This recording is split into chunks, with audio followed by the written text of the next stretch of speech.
I'm going to show you guys how to use cartridge guns in Atomic Heart, so you can use elements with your weapons.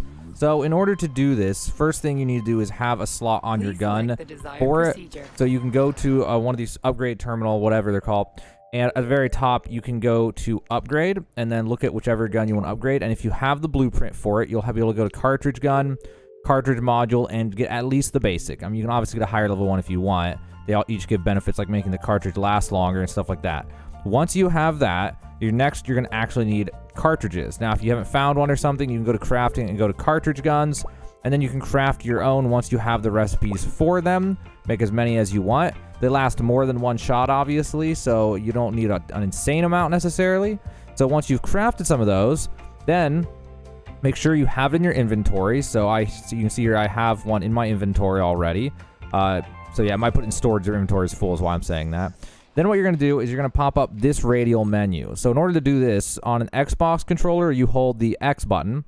On a PlayStation controller, I assume it's going to be square then that you have to hold down for this to come up. And on PC, it's holding tab by default.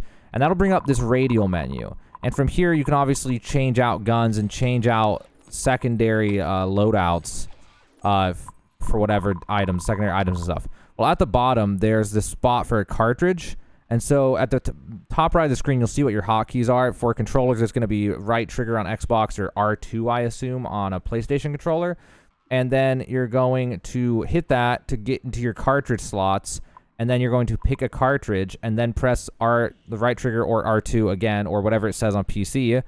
And then it will swap it out for whichever one you had selected. Now, I only have 3 fires right now, so I can only swap between them. Once you have one equipped, go back to that, go to the same thing, and then hit install again on the one that's already equipped if you want to remove it.